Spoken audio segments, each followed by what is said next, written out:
La riposte iranienne est tellement importante.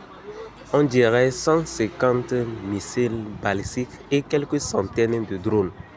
Israël est sous le feu. Israël, État hébreu, est sous le feu. Il y a déjà plus de 5 morts israéliens. Alors que va-t-il passer? Israël compte riposter. Israël compte lancer encore des attaques contre l'Iran dans les jours à venir. Que va-t-il se passer après?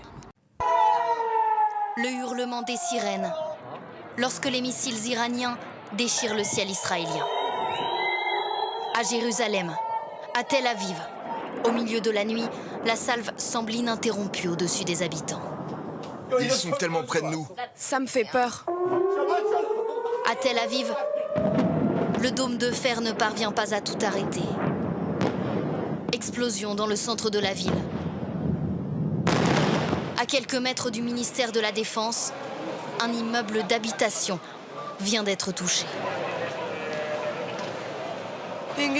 Pensez que vous êtes sur le point de mourir, savoir que l'on va mourir, c'est un sentiment inimaginable.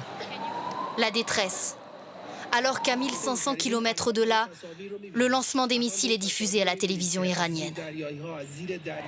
Scène de liesse dans le centre de Téhéran. Drapeau brandi. La foule célèbre ses frappes au cri de mort à Israël.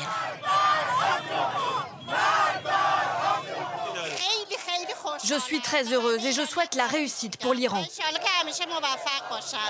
Nous continuerons à répondre de façon écrasante à Israël avec le soutien de notre peuple, de notre chef et de nos courageux soldats.